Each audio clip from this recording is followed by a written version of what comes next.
see my smile through this mask, but I have a large one.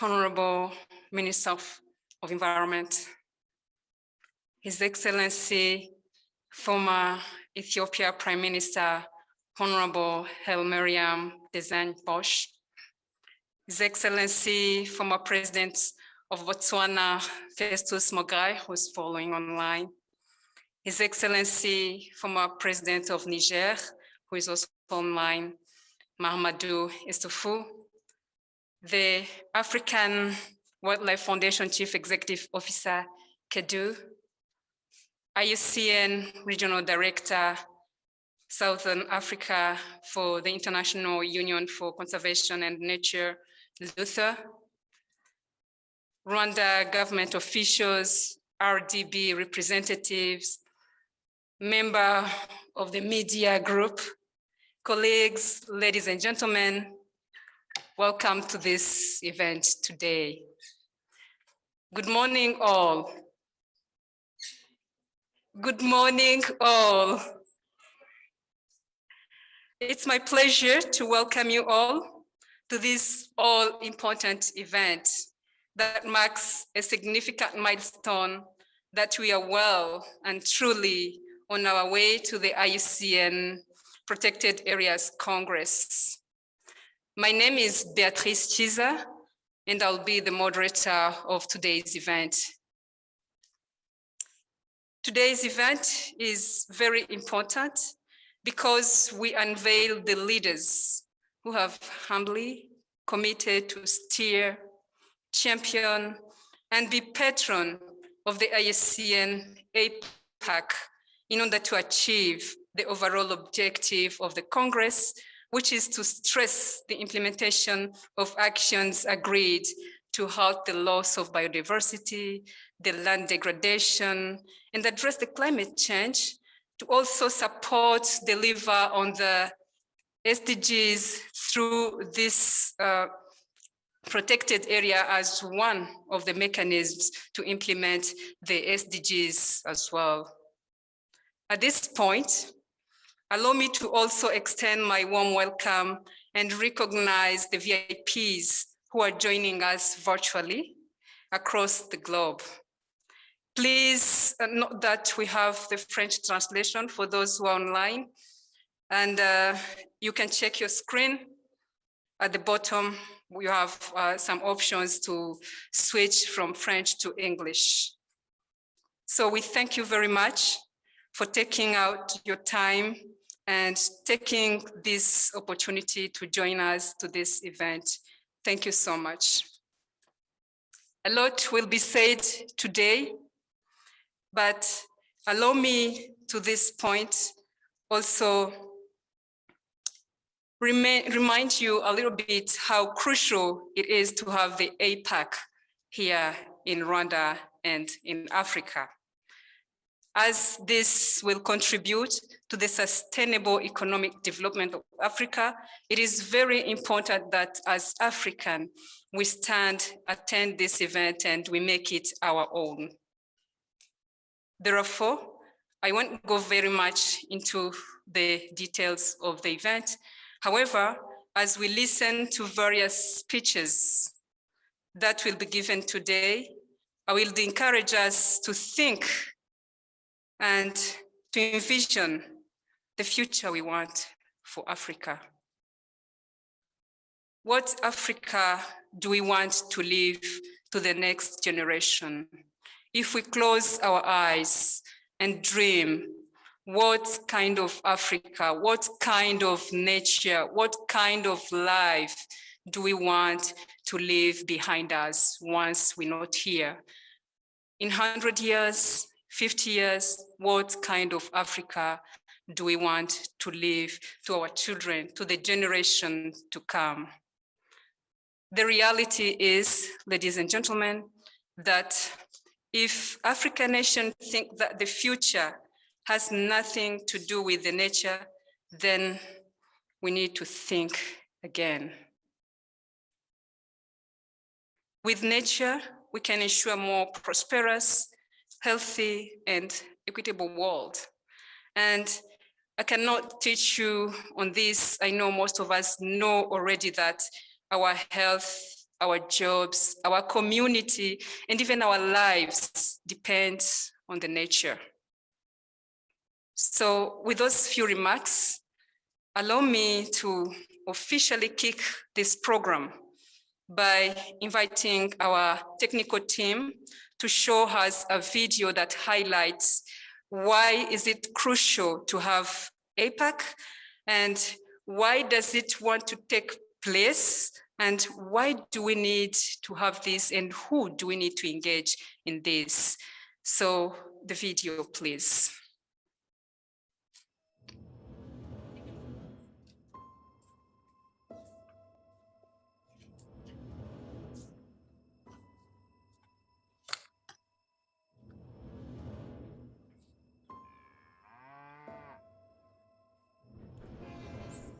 Sound.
Ending by the voice.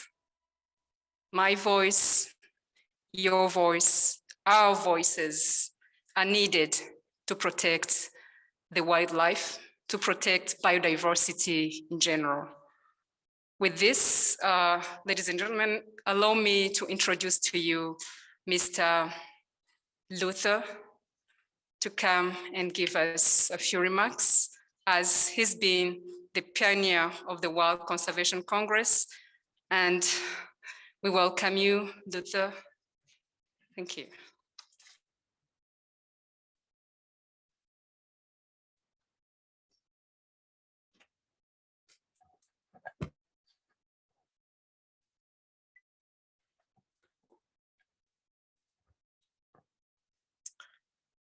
Thank you. The Honorable for Environment, Dr. Jean. The Minister for State for Foreign Affairs, Professor Maznasi. His Excellency, the former Prime Minister of Ethiopia, Honorable Haile Mariam. His Excellency Mahamadou, His Excellency Festus Mongai, who are all attending virtually. The Africa Wildlife Foundation CEO, Kadu Sebunya, distinguished guests, ladies and gentlemen. You're all welcome to this special occasion that we have today. And on behalf of IUCN, the International Union for Conservation of Nature, I want to start by thanking the government of Rwanda for the commitment to host the first ever IUCN Africa Protected and Conserved Area Congress. I take this opportunity to thank Africa Wildlife Foundation for the partnership and joint leadership in organizing together with Rwanda government and IUCN. IUCN exists to encourage and assist societies throughout the world to conserve the integrity and diversity of nature and ensure that the use of natural resources is equitable and ecologically sustainable. The Africa Protected and Conserved Areas reminds us that valuing and conserving nature is critical, but it is not enough. We need effective and equitable governance of nature's use. Most importantly, for Africa, we need to deploy nature-based solutions to tackle not only the two of the world's most pressing environmental challenges of climate and biodiversity loss, but also a third of the reversing pervasive poverty and the resultant inequality. The upcoming Africa Protected and Conserved Area Congress is indeed such a huge opportunity to engage in addressing the social, political, and economic challenges to conserving biodiversity, while at the same time enhancing human well-being of the people in Africa. Today, it's therefore a great honor that we celebrate the leadership, commitment from our patrons in contributing to building this vision. I must just emphasize that it's exciting that one of the major building blocks for making this happen is leadership. Once again, I'd like to reiterate IUCN's commitment to realizing a future for Africa where protected and conserved areas are the cornerstone for conservation and play a critical role in economic and social aspirations for the people in Africa. Thank you.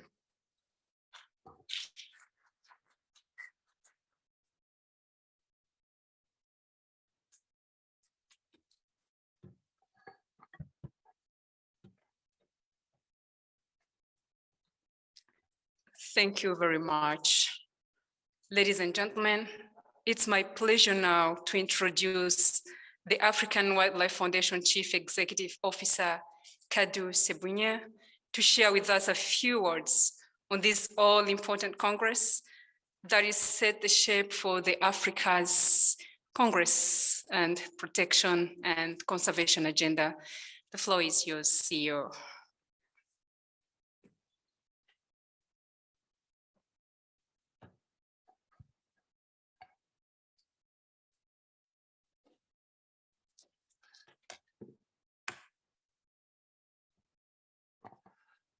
Honorable Minister of Environment, Dr. Majamaria, Honorable Minister, State of Foreign Affairs and International Cooperation in charge of East African Community, Professor Nshuti,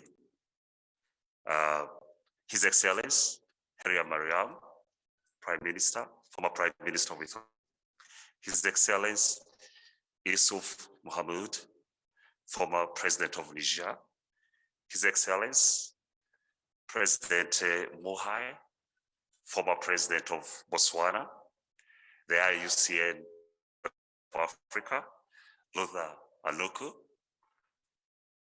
Rwanda government officials, members of the Fourth Estate, ladies and gentlemen. Greetings, everyone. I'm pleased to welcome you all today as we celebrate and unveil our patrons.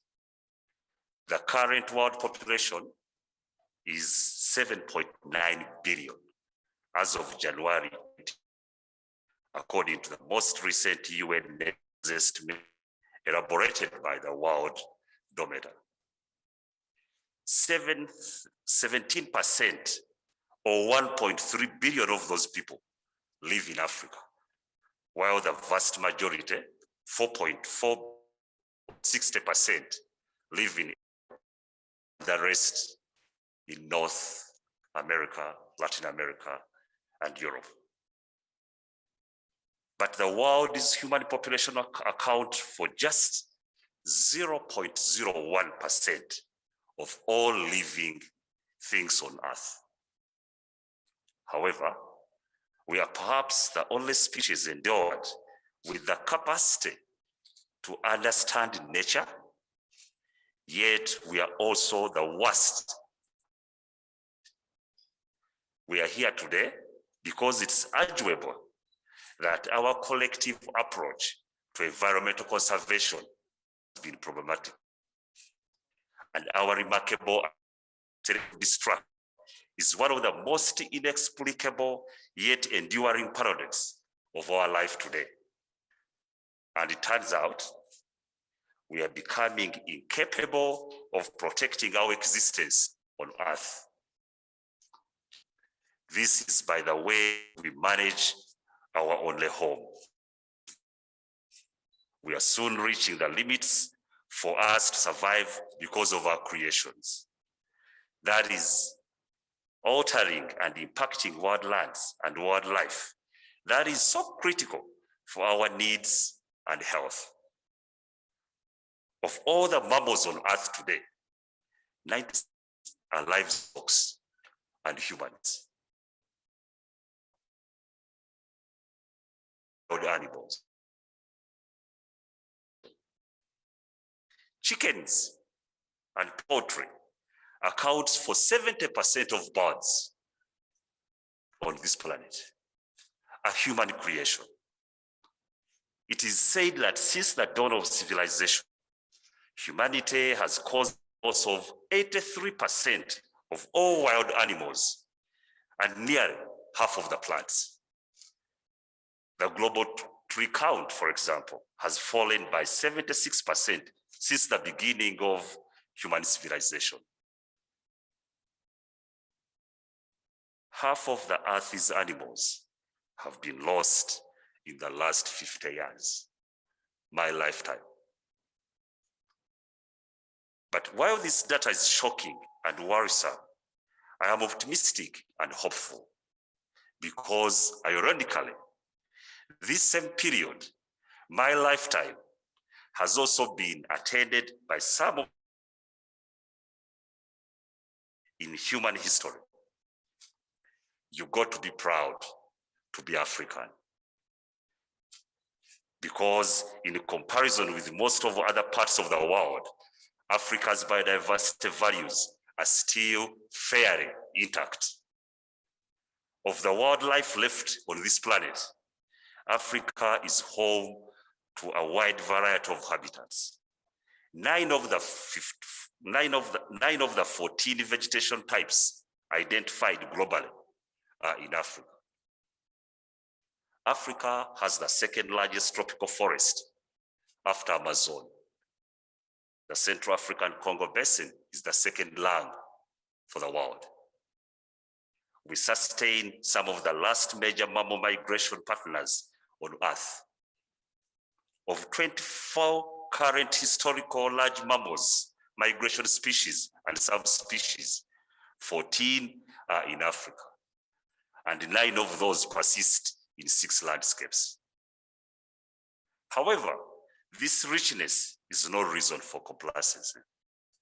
With population growth, increased demand for land, increasingly unsustainable natural resource use and extraction, the inadequate environmental governance, the continent stands to lose a significant portion of its biodiversity values in the immediate future.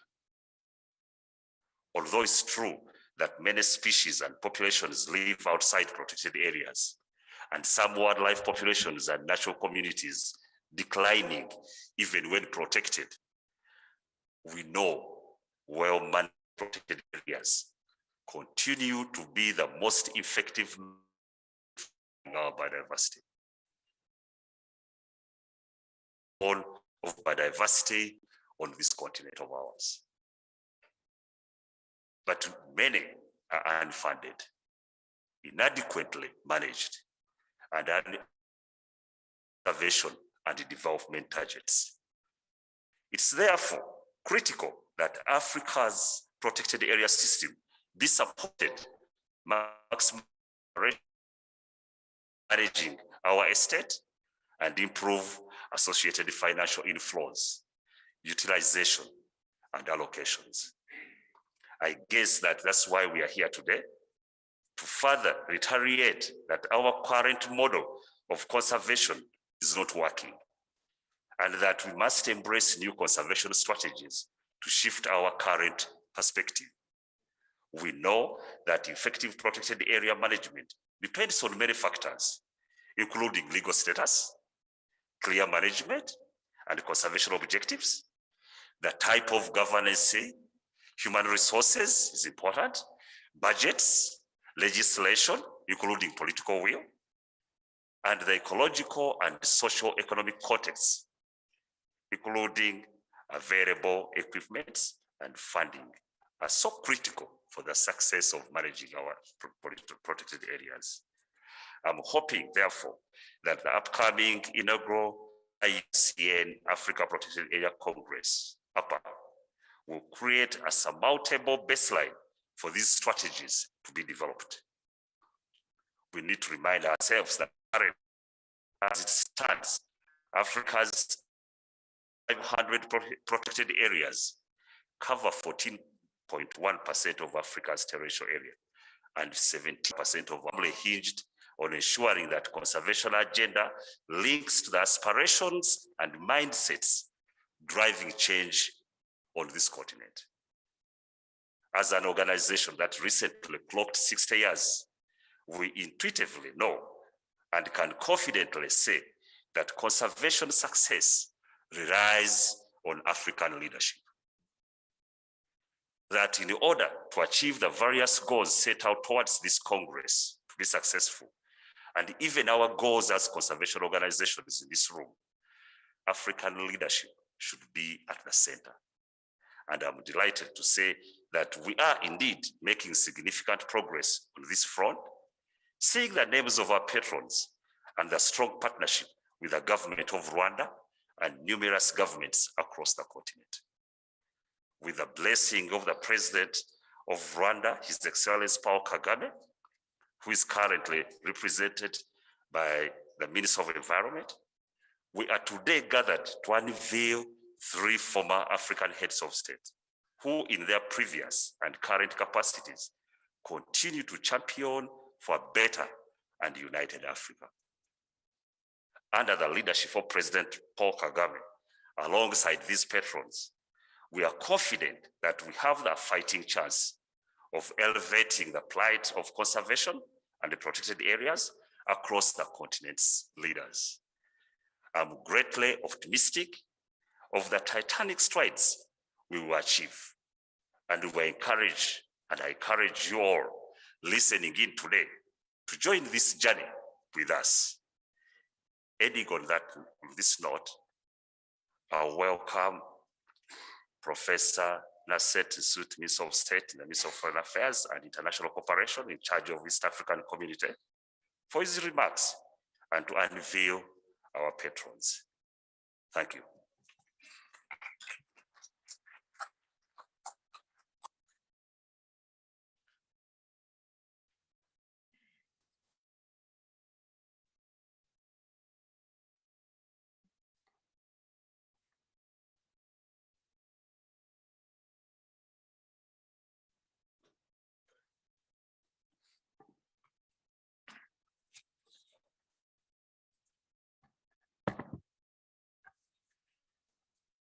Your Excellency, the former Prime Minister of Ethiopia, Mr. Hailemariam Desalegn Boshe, His Excellency, the former President of Botswana, Festus Semoge, His Excellency, the former President of Niger, Mohamed Sufu, Honorable Minister of Environment for Rwanda, Dr. Jean Maria, CEO of the Africa Wildlife Foundation, Mr. Kadu Sebunya, IUCN Regional Director Eastern Africa, Mr. Ruther Anakuru, members of the media corps are present here, distinguished guests physically and virtually, all protocols observed. Good morning.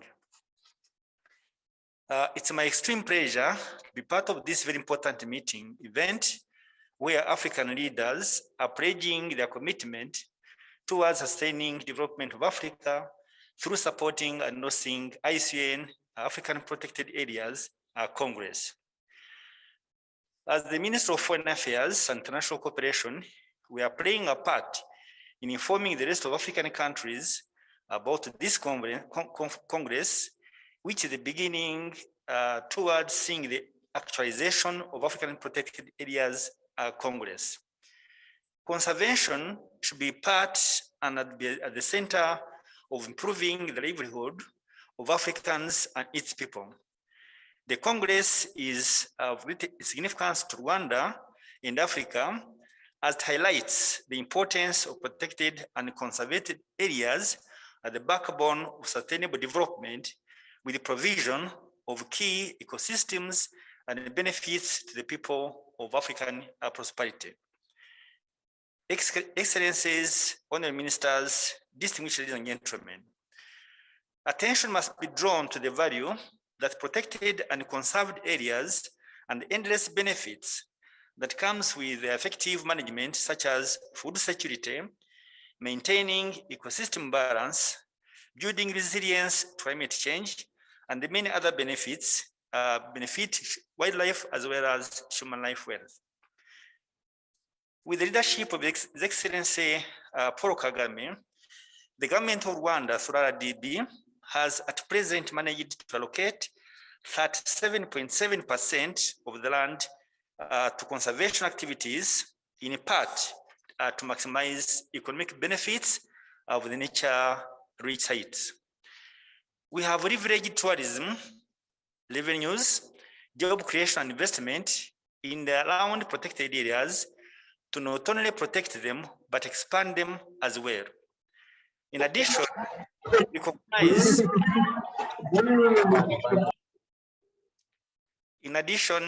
recognize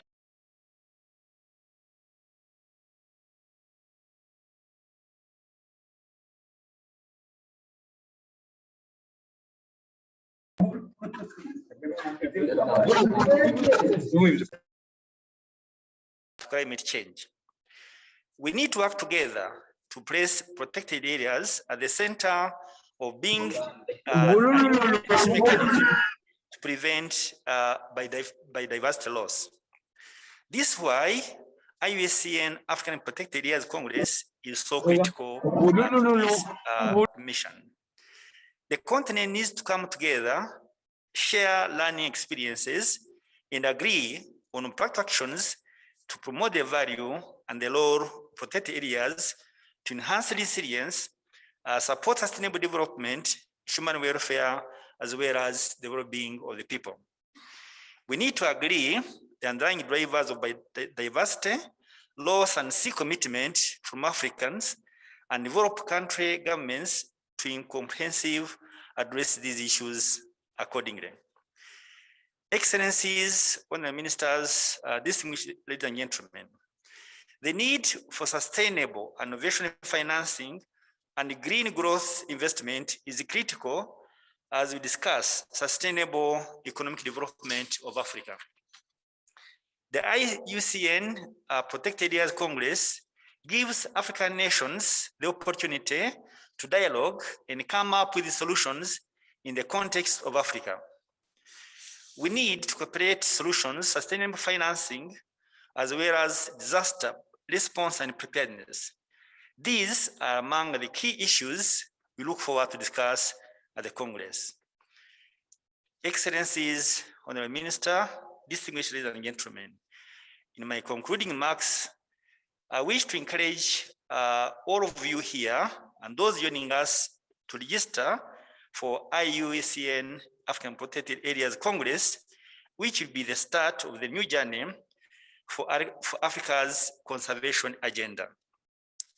The government of Rwanda is committed to raising the success of the Congress and welcome all of you in March for a park. It's now my honor and pleasure to unveil the IUCN African Protected Areas Congress patrons. Number one, His Excellency, the former Prime Minister of Ethiopia, Haile Mariam Desalegn Busse. The second one, His Excellency, the former President of Botswana, Festus Mogae. And last but not the least, His Excellency, the former President of Niger, Muhammad Issoufou. I thank you for your attention.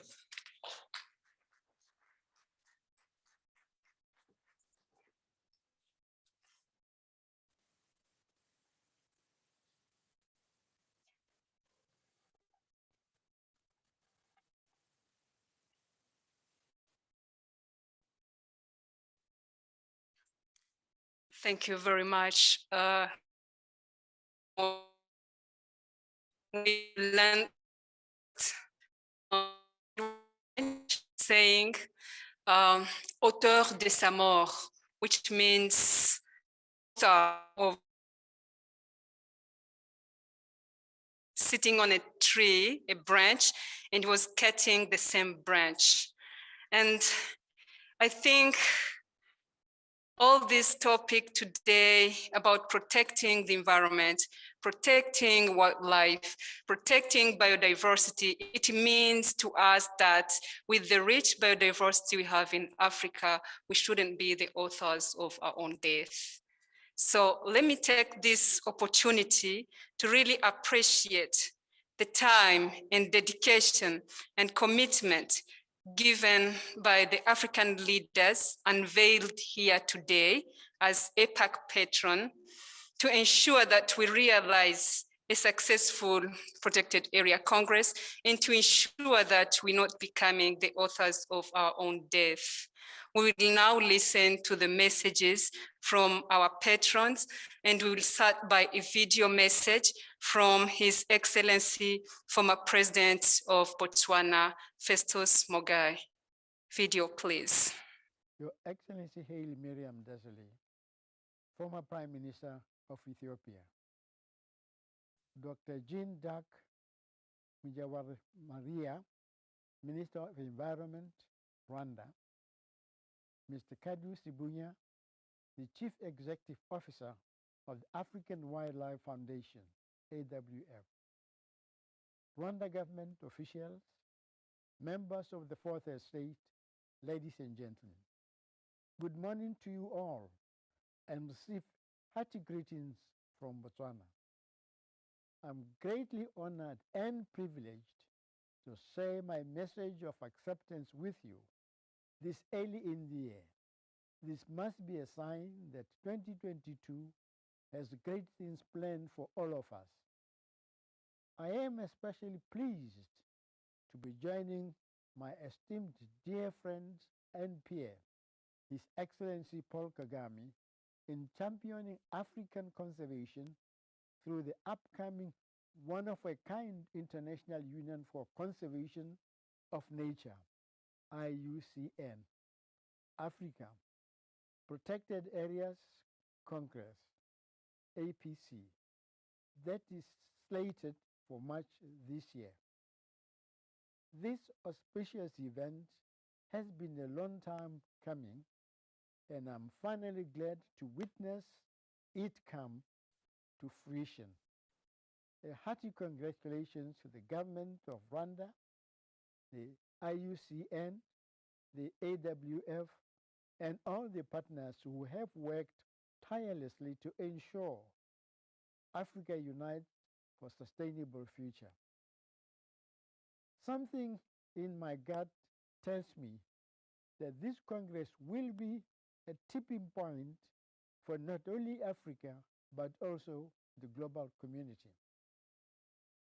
APAC must be a turning point for the relationship between the global community and African institutions.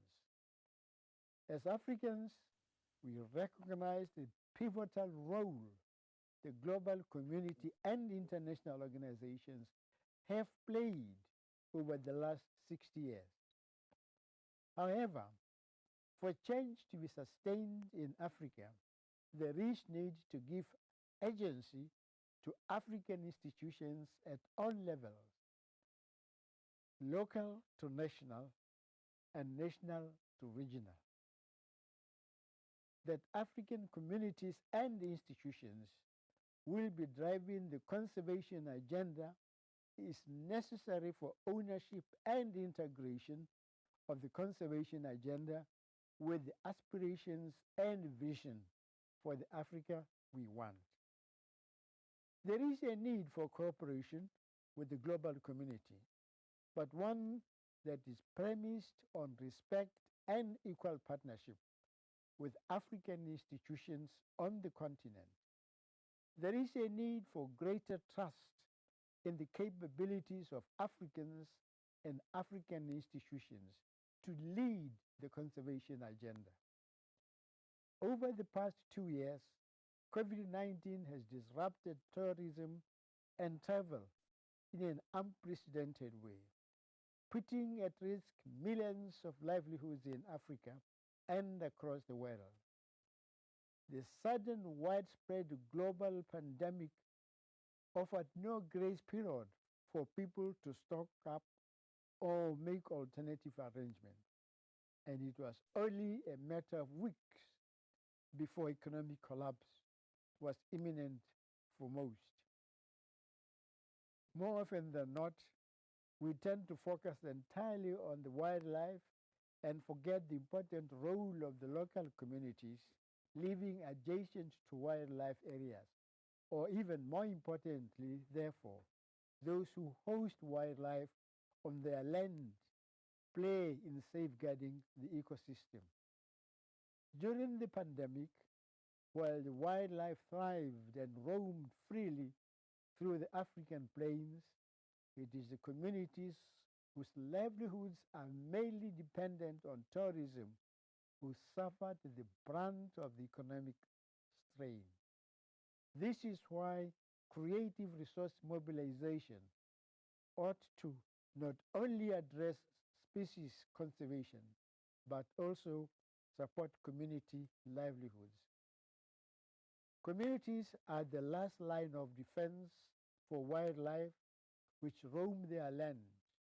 Therefore, sustainable conservation related enterprises would go a long way in ensuring communities reap benefits from conservation and may provide long-lasting solutions to conservation challenges at scale.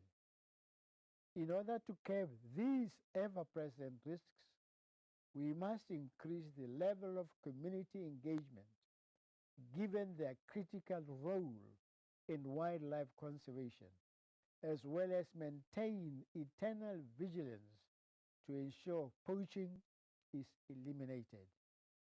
It is now imperative that they are empowered and supported in their role as critical decision makers, and their contribution in conserving biodiversity and protecting large areas recognized.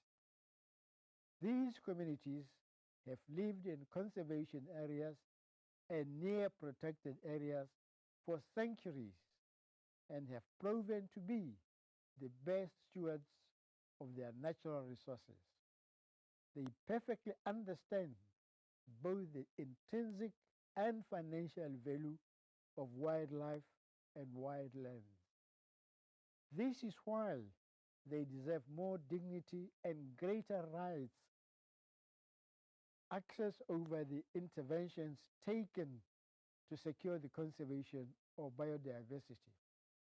During the African Protected Areas Congress, these are the concerns we aim to bring to the fore and creating lasting solutions that will ensure that the rights of these communities remain at the center of these discussions. The conference will offer the best platform to address and further improve the relationship between protected area authorities and communities. We really are all on the same side. In the same breath, we would like to take the same opportunity to appeal to Africa's largest population, who are the youth.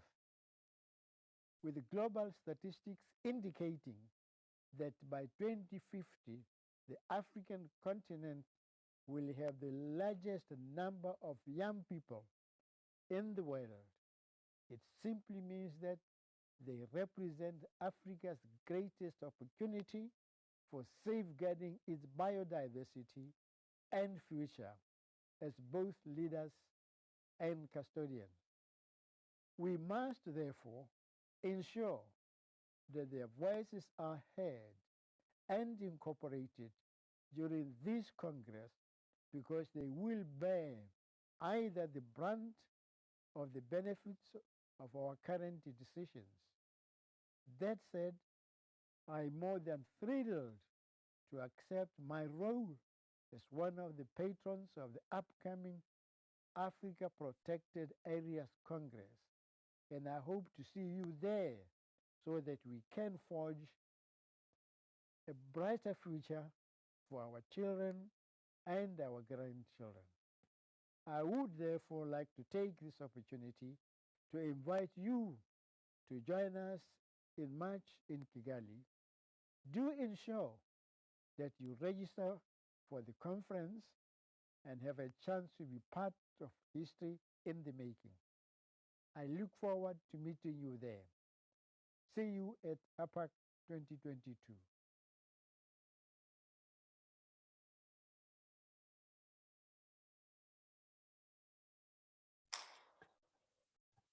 It's now my pleasure to introduce the remarks from His Excellency, the former president of Niger, Mamadou Issoufou, but due to some unavailability on his behalf, he delegated CEO Kadu to deliver his remarks. CEO, welcome.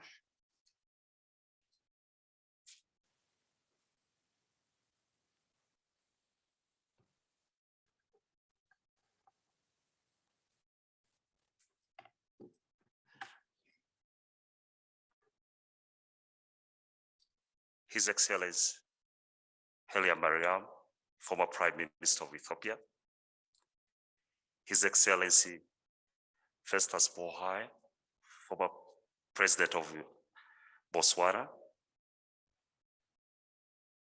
Dr.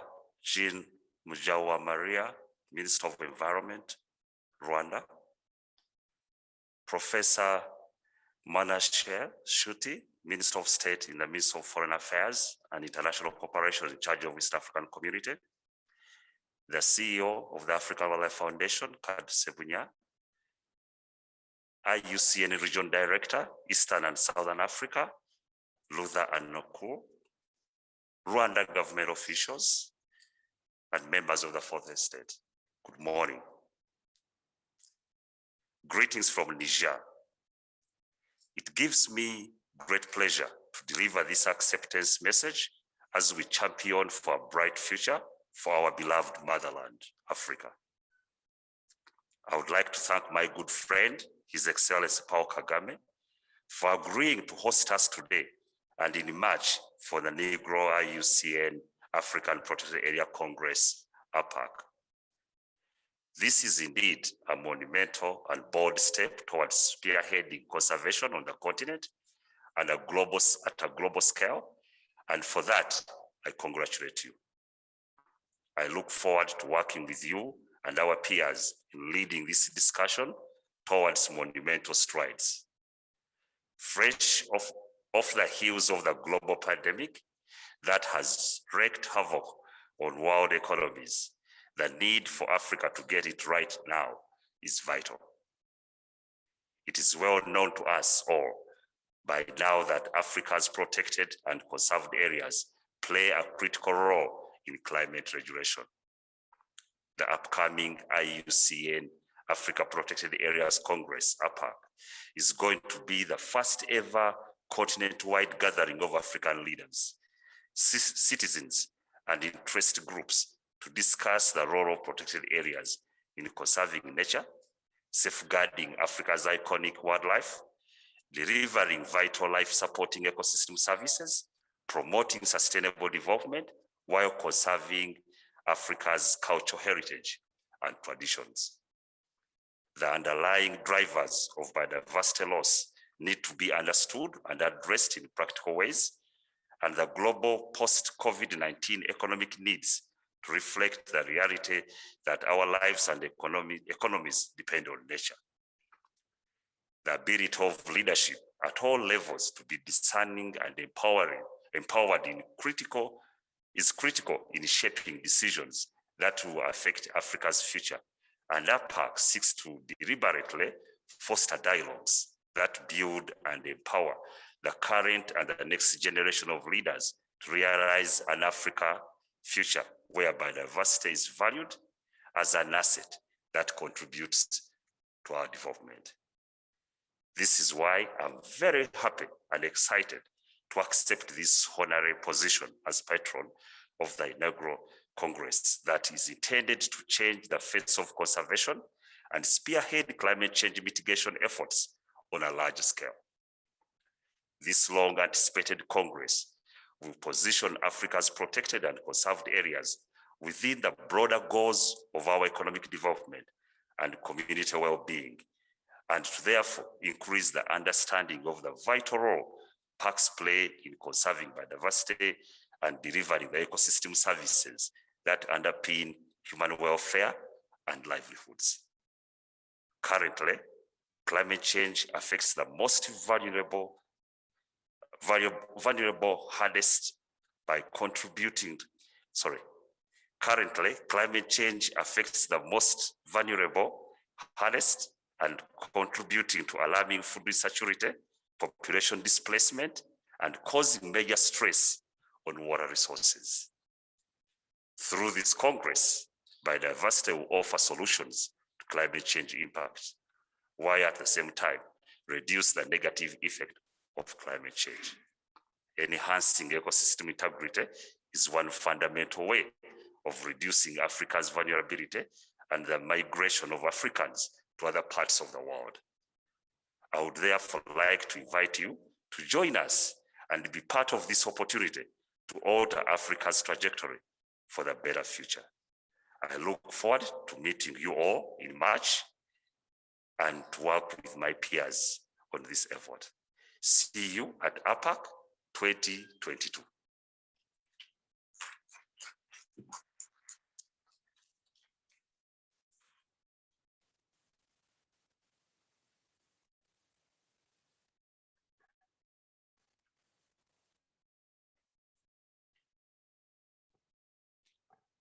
Ladies and gentlemen, I'm glad to announce that one of the leaders who have graciously, humbly accepted to be the patron of the APAC is with us physically here today.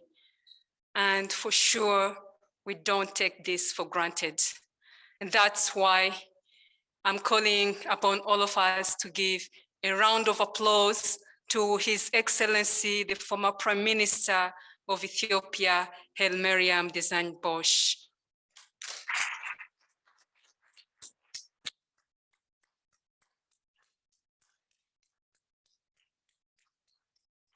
Your Excellency.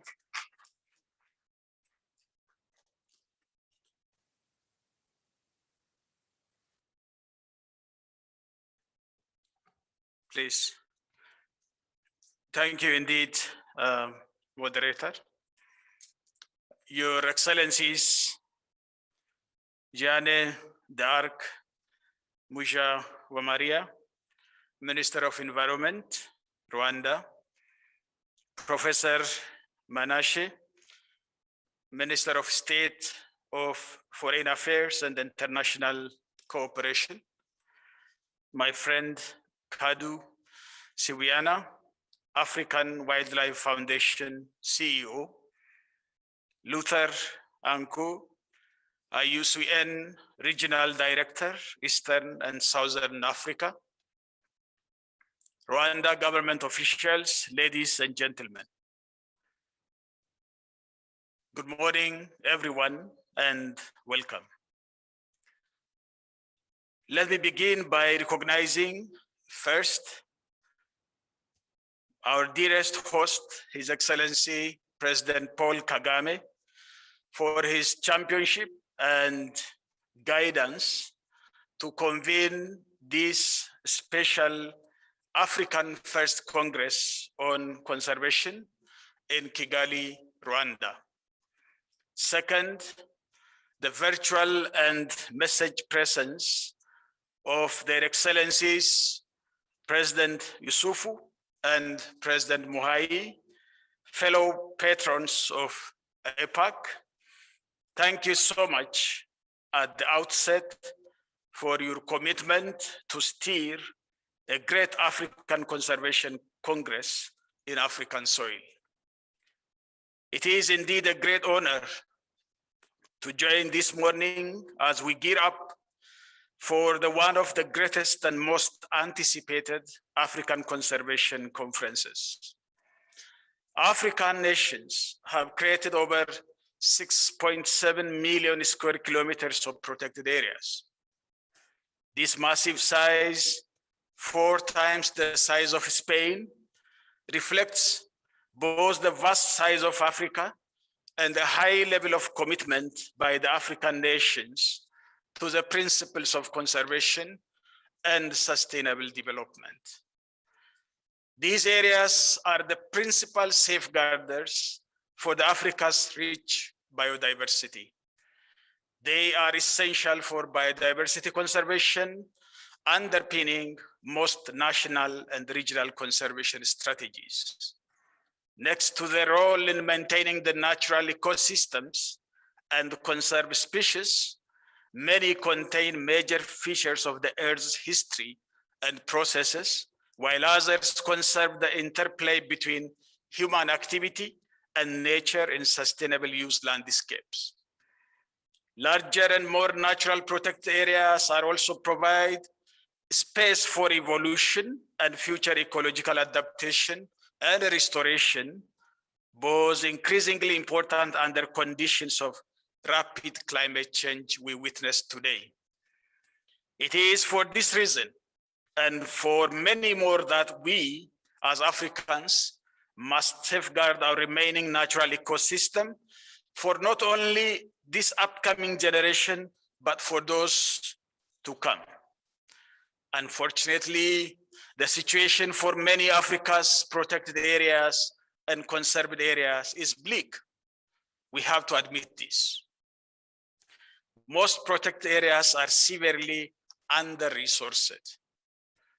A survey conducted by the African Wildlife Foundation, I thank them for that, on behalf of a network of African protected area directors, has revealed that the just over 700 protected areas from 22 countries consulted, 70% reported that all or nearly all protected and conserved areas in their systems face budgetary shortfalls, and over 90% of protected areas do not have sufficient funds for effective management, and 9% do not have any budget at all.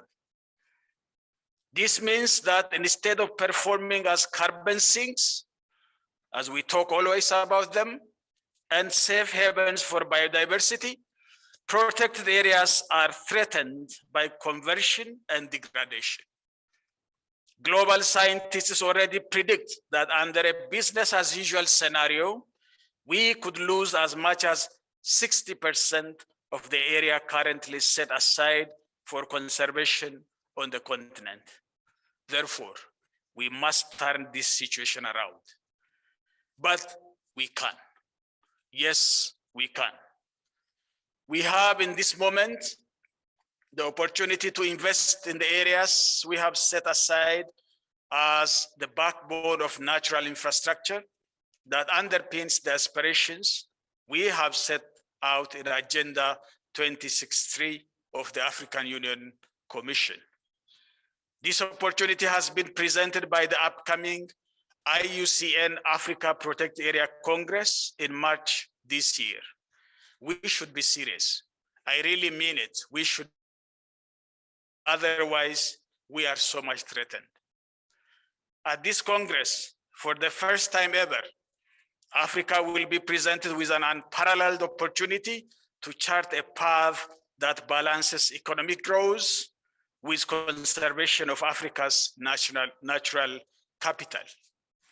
Some may wonder why Africa is conducting its own Congress just for the first time, while the globe is talking about African protected areas time and again. I think we should be ashamed by ourselves, and then we should take action as much as possible. At this Congress, this must be done through strategic choices and investments driven by the best available knowledge and long-term thinking. The underlying drivers of biodiversity loss need to be understood and addressed in practical ways, and the global post-COVID-19 economy needs to reflect the reality that our lives and economies depend on nature. By the way, scientists are telling us that even the coronavirus is the result of biodiversity loss. I believe that the APAC will definitely welcome this realization and push us towards a clearer developmental trajectory. I am therefore very pleased to be joining my peers in leading this conservation through our patronage. As reiterated in their video message, I concur with both His Excellency President Yusufu and His Excellency President Mwai that the ability of leadership at all levels to be discerning and empowered is critical in shaping decisions that will affect Africa's future. Luckily, APAC seeks to deliberately foster dialogues that build on empower the current and the next generation of leaders to realize an African future where biodiversity is valued as an asset that contributes to development. I call upon our youth to engage in this conference very well because it's your time to join this Congress and therefore decide for yourself. I therefore thank you all for joining us today, and I greatly look forward to seeing you here in Kigali in March. Please join us. I wish you all the best and a great day ahead. Thank you.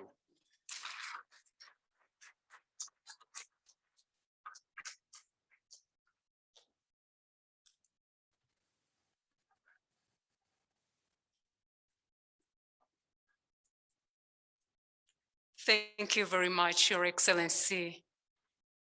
Ladies and gentlemen, to close off our round of speeches, it gives me a pleasure to invite the Minister of Environment, Rwanda, to give us awards to why is it important for the government of Rwanda to host and to take this APAC as our own. Honorable Minister, welcome.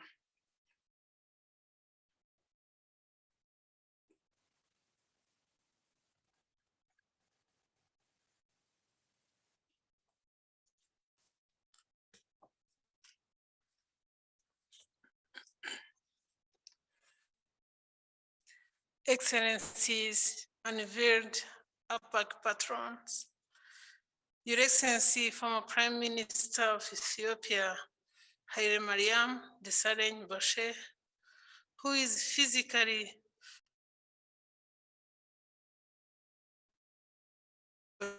Your Excellency, former Head of State of Botswana, Festus Mogae, Your Excellency, former Head of State of Niger, Mahamadou Issoufou, the CEO of Africa Wildlife Foundation, Mr. Kadu Sebunya, the IUCN Regional Director, Eastern and Southern Africa, Mr. Rutha Anukur, members of media community, distinguished guests, participants physically and virtually, ladies and gentlemen, all protocol observed. Greetings from Kigali and Happy New Year 2022. Thank you for honoring our joint invitation and your willingness to play a role in advocating and taking action for Africa protected area. I would like to hereby thank and congratulate the leaders who have so boldly taken up the patronage of the Africa Protected Areas Congress, which will be the first of its kind in Africa. Your commitment to supporting and bringing awareness to the Congress is not taken for granted. Your Excellencies. It's now your role to engage fellow counterparts across other African nations and beyond to be part of this very important Congress that will prioritize Africa's conservation agenda. As you may know, Rwanda is committed to place nature at the forefront of its development agenda. As His Excellency, the President of Rwanda, Paul Kagame, once said, I quote, "The African conservation agenda should be driven by us as our people stand to harness the benefits, and it is our responsibility." End of quote. Ladies and gentlemen, Africa is entering an exciting phase in its history. Development is lifting millions out of poverty, but the increasing demand for food, water, land, and energy are pushing our natural systems to their limits, exacerbated by the changing climate. Africa Protected Area Conserve and Management Biodiversity, as well as goods and services that nature provides through ecological systems. Hence, the protected areas are a natural solution to mitigate climate change and help us to adapt to climate change. As it has been emphasized here today by our patrons, COVID-19 has placed additional pressures on African governments to fast-track development that bring revenue to the state and livelihood opportunities for people. Against this backdrop, the value of African leadership has become even more essential in providing strategic guidance to steer sustainable development. Africa's development path will determine whether the continent's natural resource base will be protected and restored, with consequences on ecosystems and biodiversity that underpins human well-being.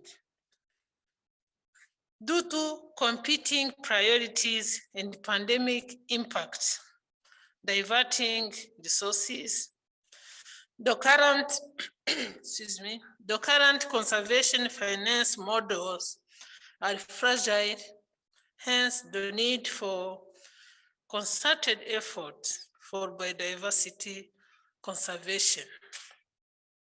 Therefore, it is critical that all African nations and leaders walk this journey together in being a part of the Africa Protected Areas Congress.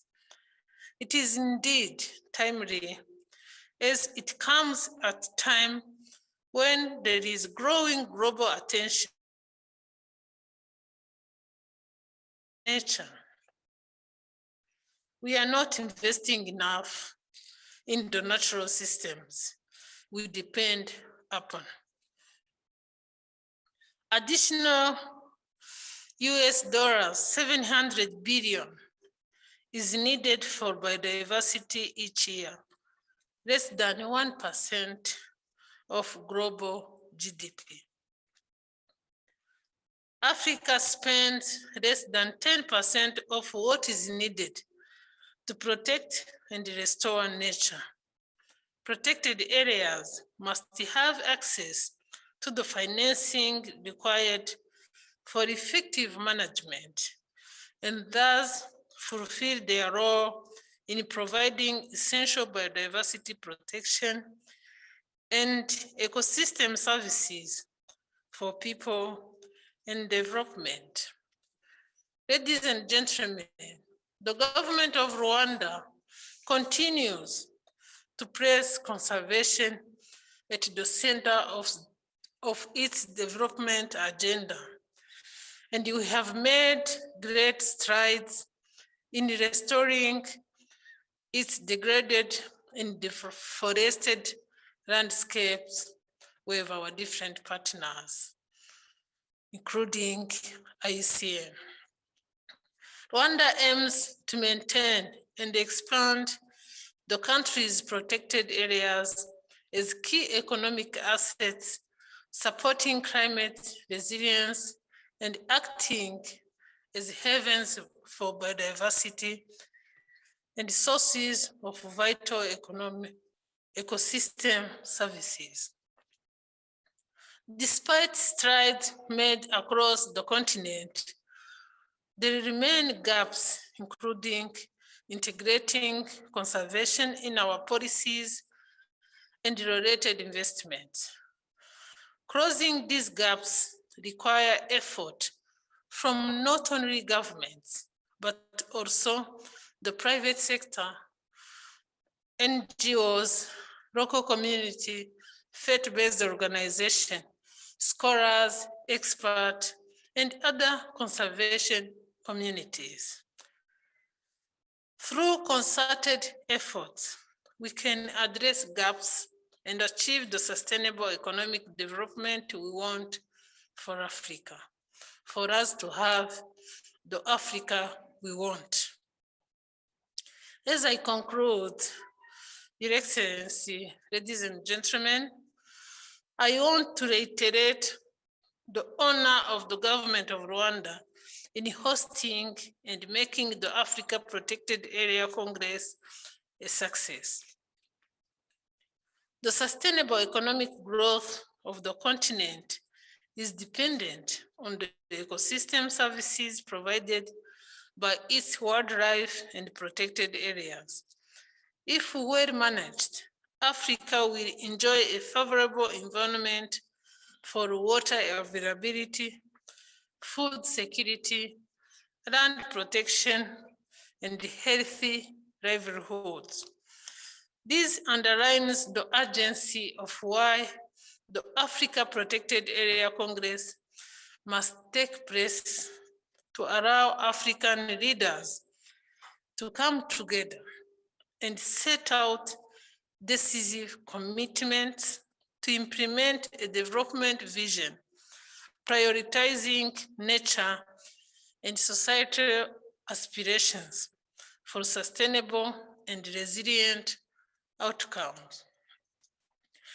I'm conscious of the importance of the APAC patrons and their leadership, as well as everyone's contribution in joining the Africa Protected Areas Congress. As we were told, we are soon reaching our limit to survive. It's better we be resilient and live in harmony with nature. And unless all of us are resilient, none of us will be resilient. We have to live in harmony with nature, because human beings that we are the ones that need nature. Nature does not need us, but we need nature. That's why we have to protect nature if really we are mindful of our survival. The government of Rwanda continues to closely monitor the COVID-19 situation and will implement the necessary measures to ensure maximum safety for participants in compliance with applicable regulation toward elimination and defeating COVID-19. So I see you in the Congress in Kigali, and you are welcome in the country of 1,000 hills. Thank you.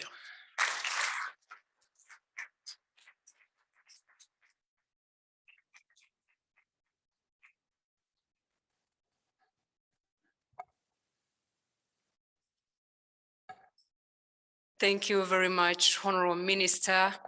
We are now approaching the second phase of our today's program. And before we kick off to the second program, I would like to call upon the high table to just move a little bit to the backdrop there for a group photo, a family photo. Then we'll come back to start the second part of this event. Ushers, may you help us, please?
Thank you.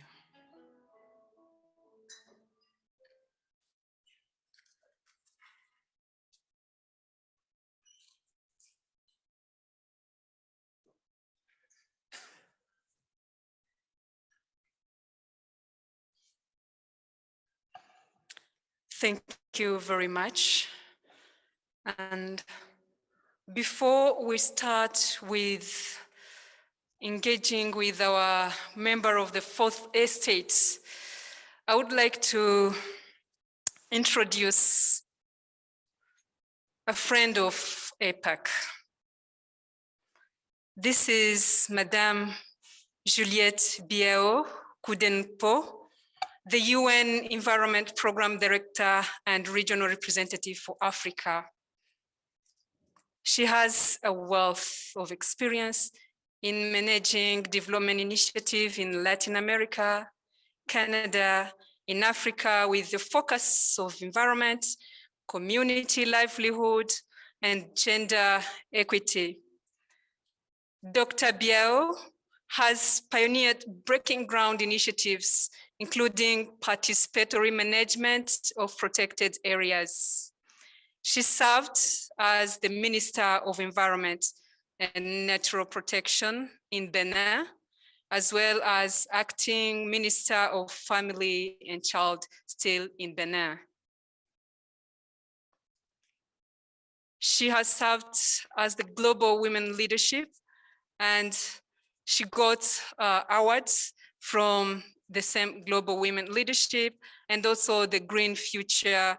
She also got several awards towards environment. So today, I'm pleased to introduce the video that she sent to us to tell us about why APAC, why protecting nature, and why protecting the environment. Thank you. The video, please. Excellency Haile Mariam Desalegn, former Minister of Ethiopia. Dr. Jandak Majawamaria, Minister of Environment of Rwanda. Kadu Sebonya, Africa Wildlife Foundation CEO, Rwanda government officials, members of the Fourth Estate, ladies and gentlemen. The first Africa Protected Area Congress to be held from 7th to 12th March 2022 in Kigali could not have been held at a better time. The APAC comes at a critical time, taking into consideration the COVID-19 pandemic and the increase in number of zoonotic diseases due to unprecedented destruction of habitat by human activity. This Congress is also happening in the middle of the first and the second phase of the 15th session of the United Nations Convention on Biological Diversity. Earlier, the Glasgow Climate Change Conference emphasized the way nature and biodiversity are declining faster than at any other time in history, with successive major reports highlighting the huge scale of nature loss. 1 million plant and animal species are threatened with extinction, many within the next few decades. The value per capita of the world's natural capital stocks has declined by 40% since 1992, which requires an urgent natural resource management action. My message to all Africans as we draw closer to the inaugural IUCN APAC is the following. Time for action is now. The COVID-19 pandemic is a wake-up call, not only on Africans, but on all people around the world. This planet is one and indivisible. Cooperation is imperative at all levels, national, regional, and international. Cross-sectoral coordination is required to ensure the effective management of natural resources. The Secretariat of the United Nations Forum on Forests, which I have the privilege to lead, will foster its cooperation with the Secretariat of the UN Convention on Biological Diversity on the monitoring of forest biodiversity. The main thing I believe APAC will greatly aid in achieving include deliberately fostering dialogues that build and empower the current and the next generation of leaders to realize an African future where biodiversity is valued as an asset that contributes to development. For that, APAC could be more innovative by organizing a cross-generational dialogues. APAC should come up with actionable outcomes and a roadmap for mobilizing resources, particularly the domestic ones. Africa needs to take ownership on the management of its natural resources for a sustainable development, thereby bringing into effect the 2015 Addis Ababa Conference on Financing for Development in the particular area of biodiversity conservation and protection. The outcomes of this first APAC could feed into the CBD COP15, which will be finalizing the post-2020 biodiversity framework that is expected to play a significant role in building resilience and galvanizing international cooperation. And finally, the first APAC could promote global advocacy on biodiversity conservation. For the youth, who are the majority of Africa's population, I would say the following. While natural and cultural heritage are legacy left by previous generations, and that those living in present times have the responsibility to cherish, it is also your responsibility to commit and take bold action for you to benefit from it. I thank you for your attention.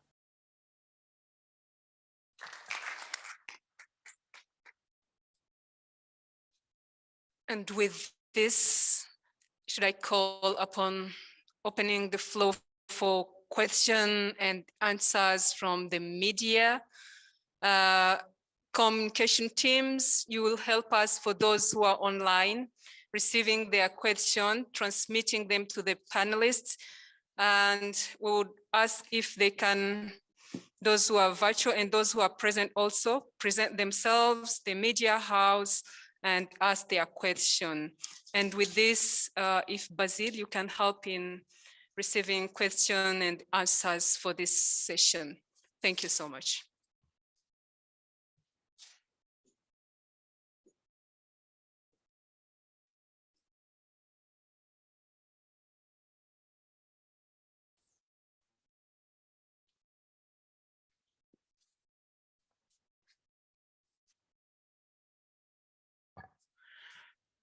Thank you very much, MC, for giving me this time to facilitate the press conference or the Q&A.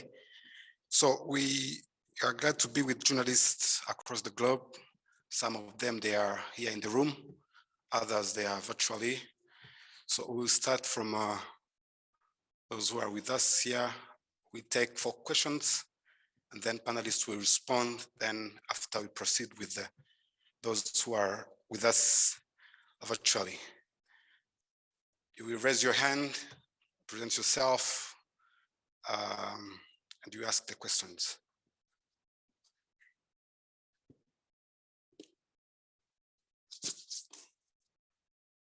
Raise your hand. Okay. Hello, my name is Gad. I work for Flash Broadcasting. I have just 2 questions to ask. Number 1 question I want to ask Luther, what are the expectations in the programs and who are the expected speakers and panelists? Number 2 question is, I want to ask this question to the minister. Do we have these protected areas in Rwanda? If they are there, what are they? Thank you.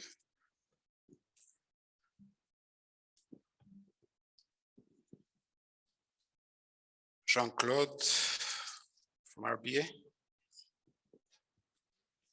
Thank you very much. My name is Jean-Claude Mutieyezu from RBA. Allow me to ask my question in Kinyarwanda, especially for the Minister of Environment.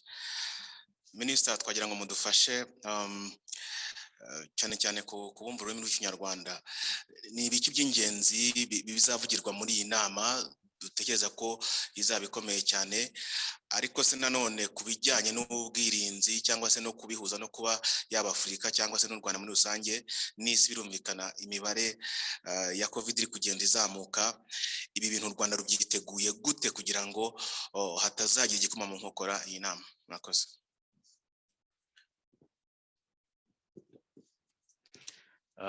Good morning. My name is Ethan. I work for Rwanda TV as well. My question is addressed to Mr. Kadu. I want to know how you arrived on the 3 patrons, the 3 former heads of state as the patrons for APAC, and what you expect from them. Thank you. The last question for, yes. Thank you. My name is Jean Didier Avaresha. I'm a journalist at IGIHE.com. My questions first is about the research done by African Wildlife Foundation. Shows that 90% of protected areas in Africa do not have sufficient funds for effective management, and 9% do not have any budget. So my question is this: what do you think could be the solution according to African capacity in terms of fund? The second question goes to Haile Mariam Desalegn. What can be the advice from you, and what is your part in this? I can say it's a war. As a patron, what is going to be your part? About the minister, Jean Maria, how do you think, where do you think in Rwanda needs to put more effort, and how are we prepared in terms of budget? Thank you. Thank you very much. Now the floor is for the panelists from question 1. We start with Luther. Yes. Thank you very much. On the question about the program and the key speakers, just to say that the program is quite actually a rich program. The way it is developed, it's going to have high-level panels, and these high-level panels will mainly have key policymakers, but also the way it is designed is that it will have, it will be constituted by a representation from various constituencies. So we're going to have by key policymakers, I'm talking about at the level of heads of states, but also we're having ministers. We're also having representation from different constituencies such as youth. There will also be local communities. There will also be civil society. There will also be private sector. So right now, the way where the program is at, it's been uploaded on the website. If you go to the website, you'll be able to find it. It will be probably updated with the full names, probably by the end of next week. The delay in terms of putting in all the names was confirmations. As you're aware, we are organizing this amidst COVID. So because of the recent rise of Omicron, we had challenges in terms of confirmations and finalizing the program, but now that is all being speeded up. So that's where we are in terms of the program, but overall, the intent is to make sure that it is a very rich program. We had a very interesting process from across Africa, where there has been a very, very big response on the call for proposals, which had a very big interest generated from across youth groups, protected area agencies, civil society. We've had governments, we have had regional economic blocks, we have had women groups, we've had really academia, the private sector, a whole big range of people responded, or constituencies responded in terms of the call for proposals. So the program is going to be quite a rich one. Thank you. Thank you, Honorable Minister. I'm going to ask it like 3 or 2 questions. You can. Thank you very much. The question was from Gad from Fresh Media. Protected area in Rwanda, we have many. All parks. Nyungwe is a protected area. Akagera is a protected area. Kishkwati Mukura is a protected area. And we are intending to increase, Volcano Park is a protected area. And our aim now is to increase our protected area. Soon, I'm sure you are aware of the Nyandungu wetland, which we want to make it as a protected area. We have rehabilitated the wetland, and when we will be launching it, we will invite you to be the witness of how the human being can live in harmony with nature. That wetland was destroyed and we have rehabilitated. Birds have come back. Many species have come back. Animals and hari n'izindi nyamaswa mutinya zagarutse, ariko we have to live in harmony with them. Nashaka gusubiza iki kibazo mu Kinyarwanda kugira ngo n'abatwumva mu Kinyarwanda bamenye ko no mu Rwanda dufite protected area, ibyanya bikomye niko tubyita mu Kinyarwanda. Your Excellency, excuse me, I'm trying to explain to our Kinyarwanda audience. ibyanya bikomye turabifite hano mu Rwanda, duhereye ku maparike y'igihugu, duhereye kuri parike ya Nyungwe, parike y'Ibirunga, parike y'Akagera na parike nshyashya yavutse muri 2020 Gishwati Mukura, nabyo ni ibyanya bikomye. Tukaba rero nk'igihugu twifuza no kongera umubare n'ingano z'ibyanya bikomye mu gihugu. Ngira ngo nidusaba abanyarwanda ko na Nyandungu ecosystem ecotourism park iba icyanya gikomye, nta munyarwanda uzabyanga, kuko biragaragaza uburyo ikiremwa muntu gishobora kubana mu mahoro n'ibidukikije, uburyo ikiremwa muntu gishobora kubana mu mahoro n'urusobe rw'ibinyabuzima. Nidufungura Nyandungu Park muzabona ubwiza bw'ibimera, ubwiza bw'inyamaswa, kuko hari izagarutsemo, kuko twari twarazirukanye mu buturo bwazo. Hari inyoni nziza z'ubwoko bwinshi zagarutse, hari ibikururanda byagarutse, ariko nimuhumure ntawe bizegera, tuzabana nabyo in harmony, kuko buriya igikururanda iyo kikurumye cyangwa kigize icyo kigutwara kiba kiri kwirwanaho. Nitubana neza nabyo ntacyo bizadutwara. Inyoni nziza cyane, imisambi, ibiyongoyongo byiza cyane byagarutse hariya muri Nyandungu Park. Twebwe muri Minisiteri y'Ibidukikije n'ibigo bidushamikiyeho tuvuga ngo iyo winjiye muri Nyandungu usohokamo wabaye muremure kurusha, kuko uba wabonye umwuka mwinshi kandi mwiza. Ni karibu rero mu kudufasha no kugaragaza ahandi mubona twagira ibyanya bikomye mu gihugu, kugira ngo turusheho kongera ubwinshi bw'umwuka duhumeka.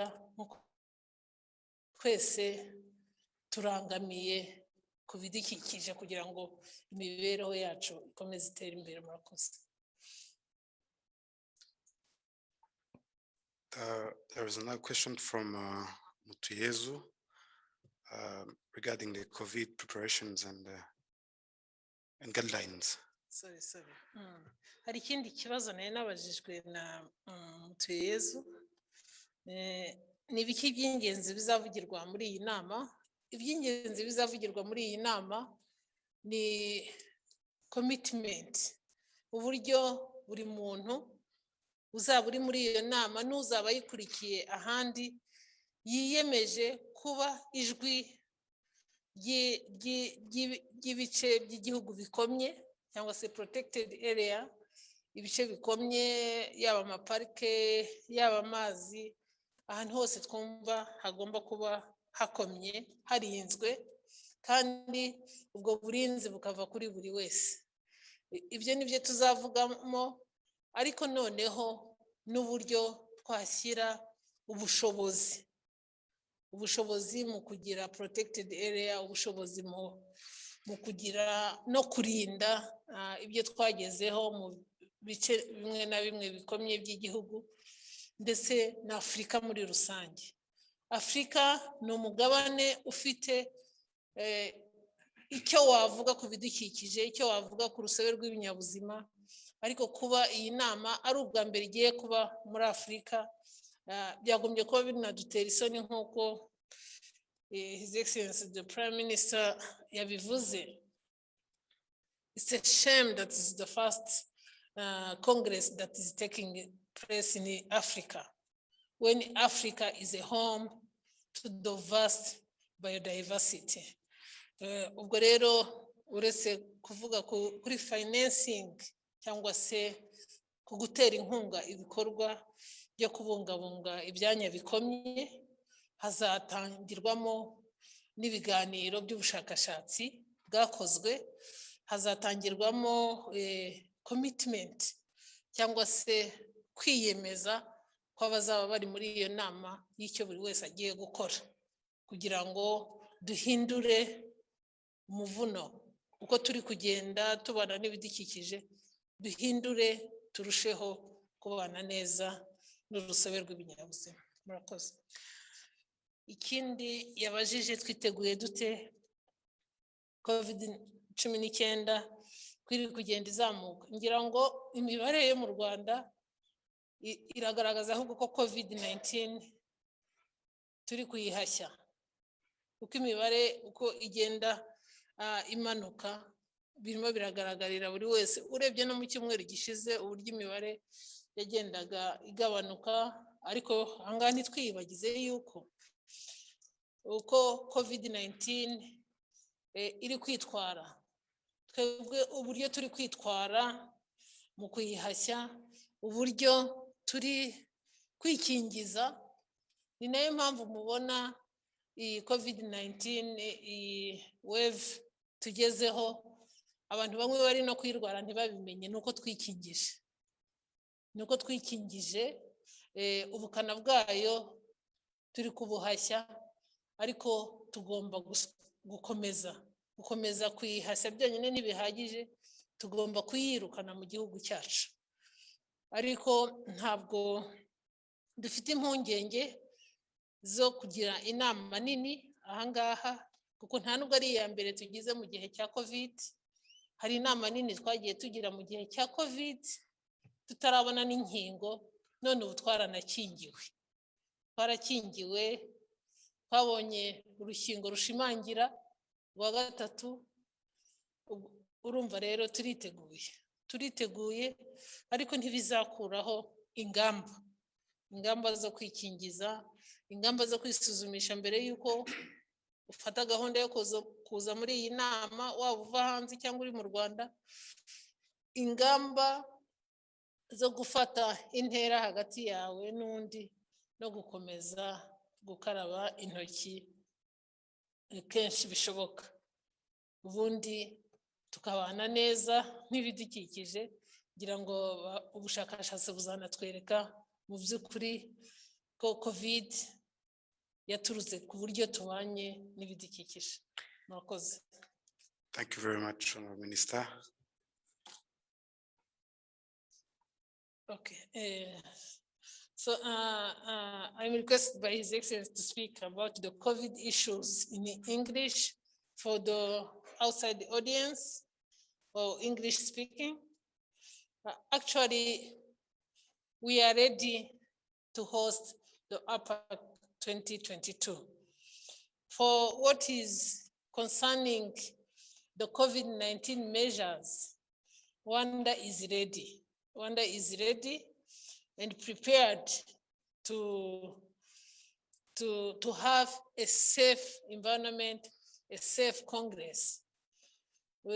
Especially, this is not the first meeting we are having, the first big conference we are having during COVID. We had even a big conference during COVID, even before we got vaccines. And now more than 40% of our population is vaccinated, and if not 50, because I don't have the last numbers for this week, but I want really to assure the people who want to join us during the APAC 2022 that there is safety regarding COVID-19. We are vaccinating people, we are testing, we have a very good testing capacity, and the testing sites are increasing daily to make sure that the testing facility are accessible. And let me remind you that the mass testing is free for Rwandans, and the vaccination is also free. And the vaccination sites are increasing daily to make sure that even children who are under 18 are getting vaccinated. Schools now are open for vaccinating children, and there will be testing facilities at the site of the conference. There will be, and there is, since COVID came in this country, there is a testing facility at the airport. There are testing facilities at the border post of our country.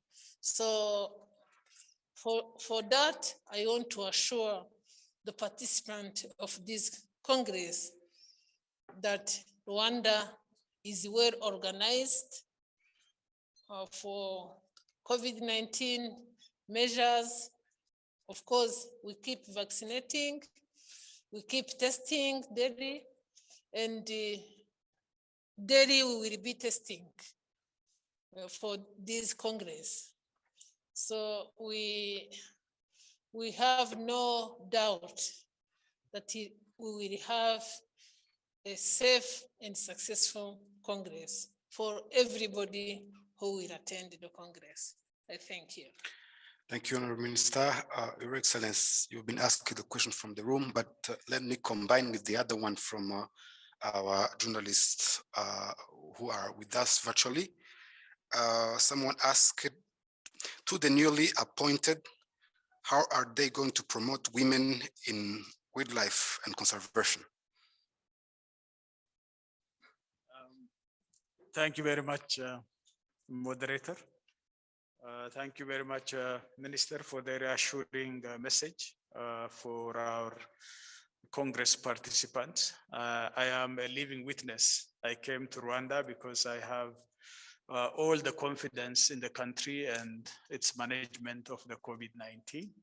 So I attended physically this ceremony. So rest assured, this country is one of the best in managing COVID-19 in Africa. Having said this, one of the questions which was raised was our role as patrons in this Congress. Our first role is, through our experience in office, be looked into as a sense of urgency. You all are witnessing, not only us, but all developed nations are facing the calamities of climate change. Even last year, if you remember, Africa has never had wildfire. But last year, we had a wildfire in Africa because of the climate change. If this trend continues, then our survival is at risk.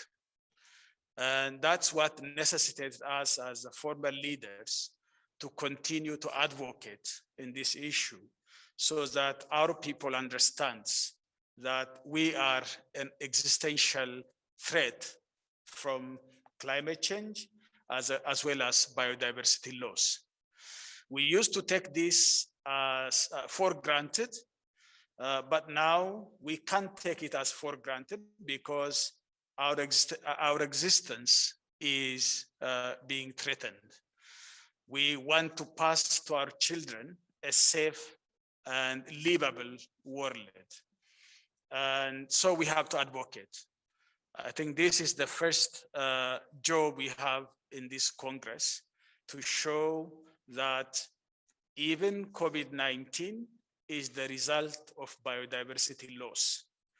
And we are expecting, if we continue with this trend as business as usual, we are expecting even greater pandemic that's gonna come in the future.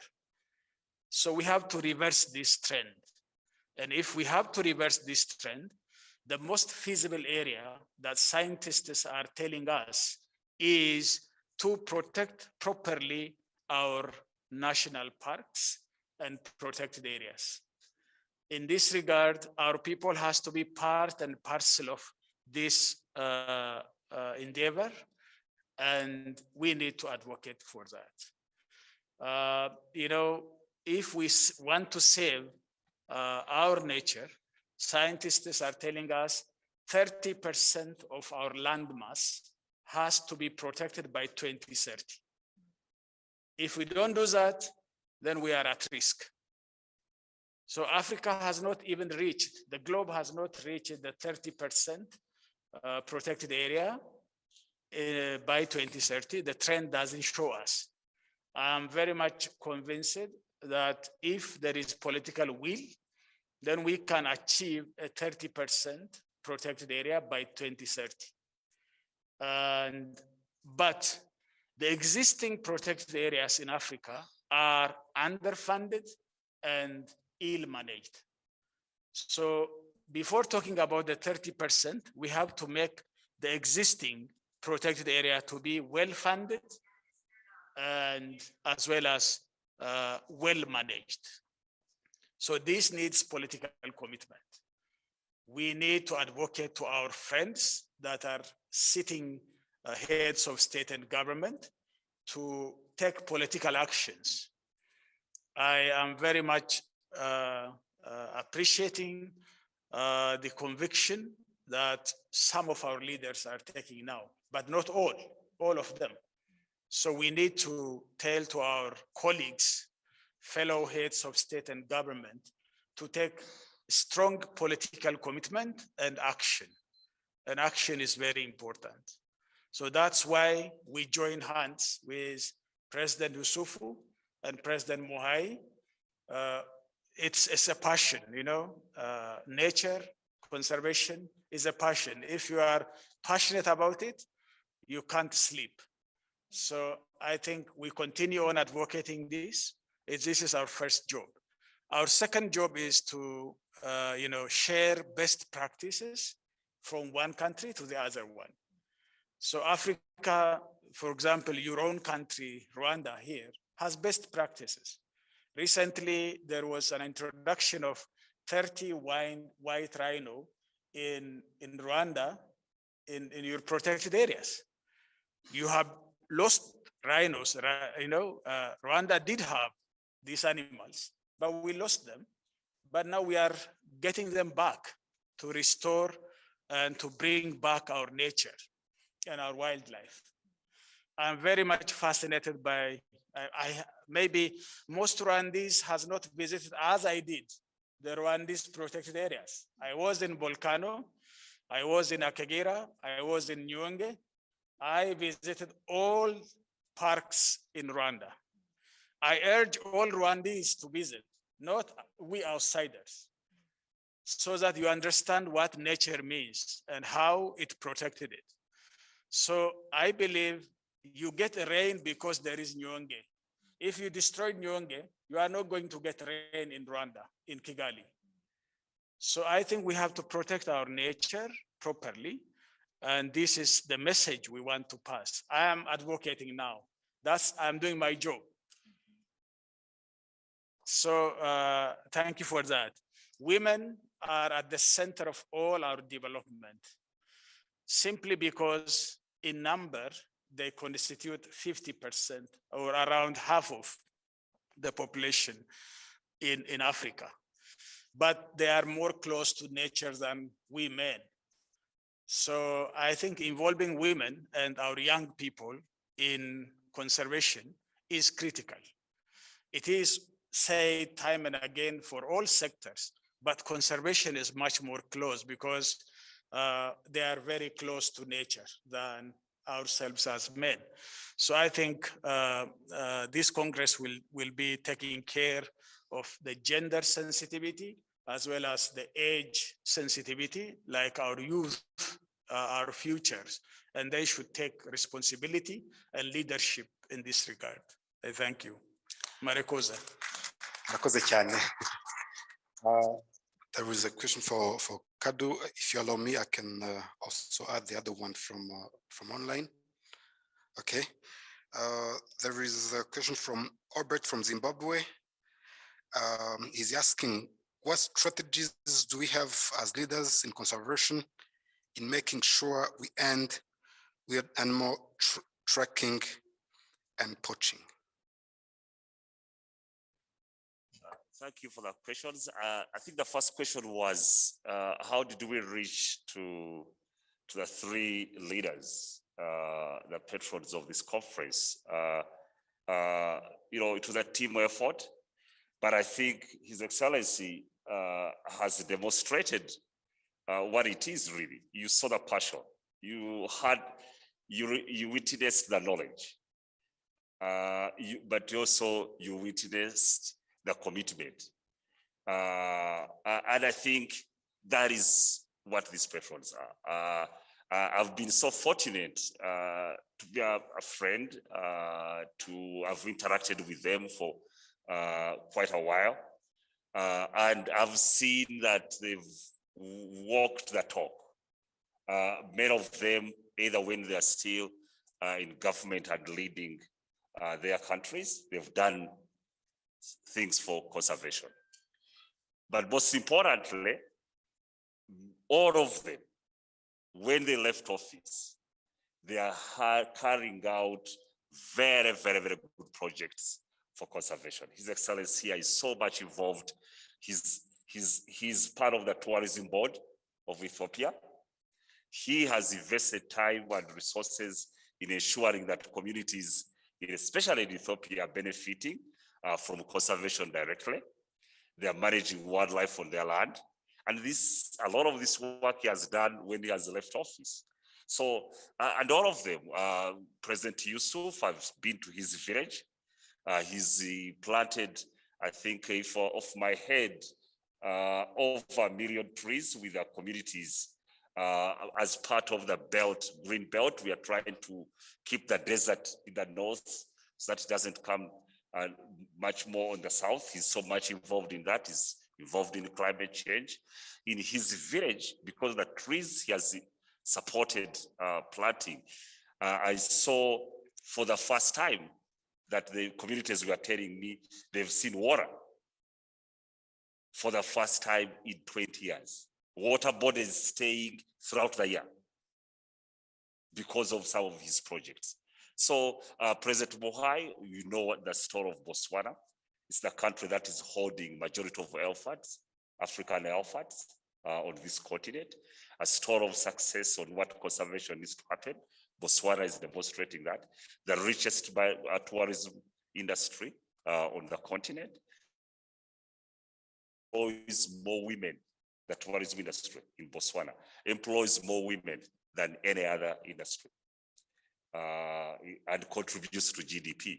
So it's these experiences, it's these passions we are trying to capture to do this. But also I think they could have done all that, but the voluntary spirit and their time they're giving us is what is really, I think, the priceless value we are getting from their commitment. So that is really what it is. It could have been another leader, and I think the list could have been longer. But I think these three can demonstrate what the opportunities we have in our leadership. And he mentioned political will. That's one of the biggest gaps we have in the conservation sector, and that's why these are all former presidents. There's a reason for that. Moving on, the second question was about international wildlife trade and poaching. I think there's been some success in a number of projects we are doing in that, and I've seen and witnessed in my travels across the continent and the work, of course, of the African Wildlife Foundation that I lead. The approaches we've employed, which is the 3 strategies. 1, Africa needs to stop the killing on the field, and that is really applying conservation management of our protected areas, for example, putting value to our wildlife by involving communities to benefit directly from conservation. Conservation cannot be an end in itself at the in situ level. We need to find ways and strategies where the value of wildlife increases, either matching or more than the value of a goat or a chicken to the communities living near these animals. What we see now is that, especially from my experience, 20 years traveling this continent for conservation, the communities, our brothers and sisters living near this wildlife, they value chicken and goat more than a rhino or a leopard or a giraffe. Why? Because they can pay school fees with a chicken. They can pay medical bills with a goat. They can marry. So the question is, how do we put value? How do we increase that relationship with the community? If we fail, we should just get out of the way. So that is the stopping the killing. There's so many strategies we can develop there. We've also seen another approach we've employed within Africa Wildlife Foundation is stop the trafficking. As Africans, we cannot allow others to benefit from our resources. I haven't seen a market in Africa for rhino horn or ivory, where Africans are trading ivory and rhino horn. These are African resources shipped out of our continent to benefit, hopefully, others outside this continent. This funding doesn't go to any national treasury. It's a dark market. They're smugglers, and therefore it's our responsibility, nobody else, to stop trafficking by laws, strengthening the laws. Wildlife crime should be one of the highest crimes. 2, we cannot punish somebody who steals the chicken more than somebody who trades in ivory. But some of our laws do. So we need to strengthen our laws, we need to strengthen our borders, we need to use any other tools. In AWF, we are using track dogs. We are putting sniffer dogs at airports, in most of the exit ports. You can't corrupt a dog to get you. So that is the stop to the trafficking. The third thing we can do with international wildlife trade is stopping the demand. As Africans, we need to ask our friends where the markets are, that the value of a rhino or an ivory is on a live elephant or a live rhino. It has no business in Asia, in North America, or in Europe. These are the biggest markets for our resources. So we need to do whatever it takes as Africans to tell those who buy and use our resources that they have no business to do that. It's our resources, it's our heritage, and it's our business to protect it. Because, why? Because they define who we are. It's not about the animals, it's about us. Rhinos define who we are. Elephants defines who we are as Africans. For me, I belong to a clan of black and white monkey. I don't know what clans you belong to. A black and white monkey defines who I am, where I belong, who I am related to. So it's not so much about values. This is but the last point I will make, that they are Africans too. We are not the only Africans. An African elephant is African. The mountain gorillas Rwanda has here, they are only found in Rwanda, Uganda, and DRC in the entire world. They are African. They need space. They need to survive on this continent, like as all of us as Africans. So they have a right to stay here. Thank you. Thank you very much. We remain with one question for closing. This question was addressed to Mr. Luther, and the one who sent it, Dr. Obi is my name. Is there any support for research proposals on this wildlife protection, more within African without, so many young minds have ideas, but there has to be a driver to harvest these ideas across Africa. Come again with the question. Is there any support for research proposals on this wildlife protection, more within Africa without, so many young minds have ideas, but there has to be a driver to harvest these ideas across Africa. Okay, I get it. Yeah. Okay, no, thanks. I think that the issue of building research and building research capacity among, first of all, two dimensions to this. Building research capacity among young scientists in Africa is certainly a very, very crucial and important aspect. And this takes in two dimensions or more dimensions. The first one is the partnership with academic institutions, which now, especially as IUCN, we have lots of initiatives and partnerships with academic institutions to do this. Very, very specifically, what is required here is an approach that enables a long-term relationship between experienced researchers and actually young African researchers, so that they can build that experience over time. And this has not been happening for many years, and that's why you find there's a bit of a disconnect. The other part to this question is, in terms of building local capacities, actually how we integrate local knowledge and into the whole equation of research, so that knowledge is not just only based on science that is disconnected from what we call indigenous knowledge. And so the two dimensions to building research capacity is, first and foremost, building capacities of young researchers who are at university or at that level of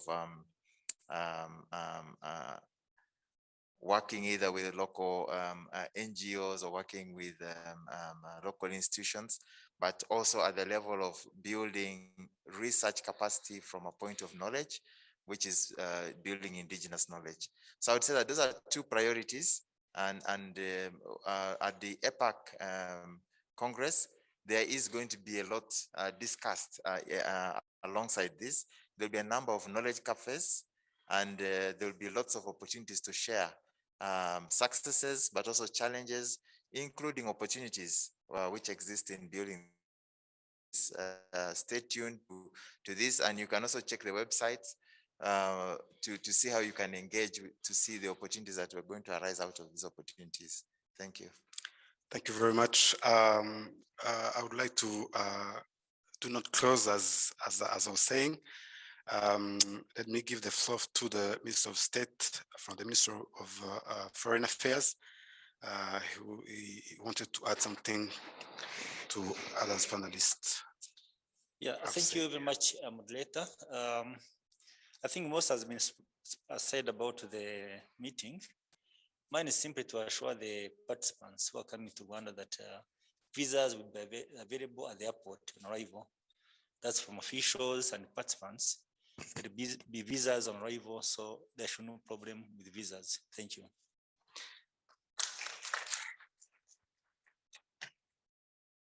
Good news. Before closing, Mr. Kadu wanted to say something. I think it's personal, and he wanted to share with you and the other audience. Over to you. Yes, thank you, Mr. Moderator. I just wanted to add to what the Honorable Minister of Environment said about COVID, but just sharing and His Excellency remarks on that. I share that I arrived, especially for those online, I arrived in Kigali 2 nights ago. I was tested on arrival.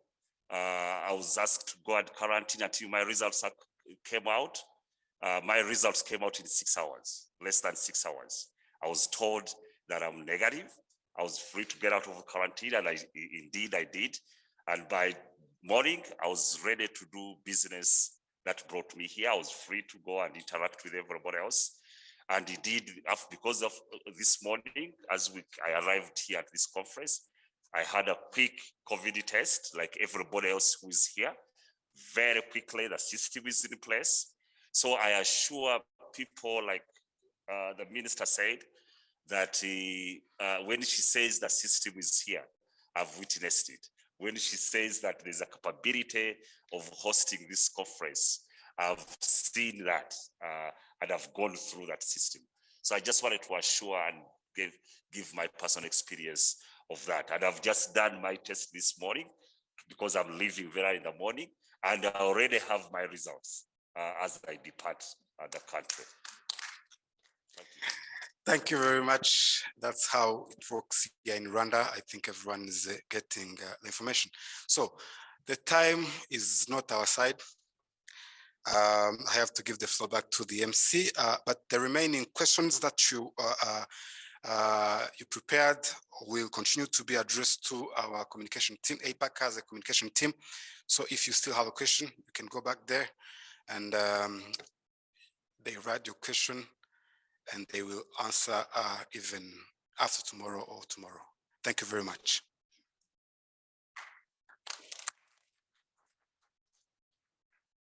Thank you very much, Basil, for facilitating this Q&A session.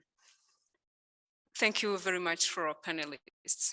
Your responses, your thoughts were very enriching. And I think all of us, we got the message, and we will try to register. I'm just speaking on behalf of some other people. I believe they register, and we promise to protect the nature and to protect our environment, which is actually, in other words, protecting ourselves. Ladies and gentlemen, we come to the end of our program, and I would like to take this opportunity to thank everyone who has joined us today, virtually or physically. On behalf of the APAC International Steering Committee, we very much appreciate the time you dedicated to this. So a round of applause to the audience. Let me also take this opportunity to thank all the sponsors whose logo are there. Thank you for your support, and we look forward to continue working with you until the very Congress happening. So on behalf of the steering committee, the APAC International Steering Committee, we appreciate the support we got from the sponsors, and we appreciate your presence, the time you dedicated. And finally, let me also appreciate the panelists for accepting to take your time to come today and be with us. A round of applause for our panelists. We've come to the end of our program, and I thank you so much for your time. An announcement, we have lunch at the restaurant. It's a Fellini restaurant. The ushers will help us to get to there. Thank you so much and have a blessed day.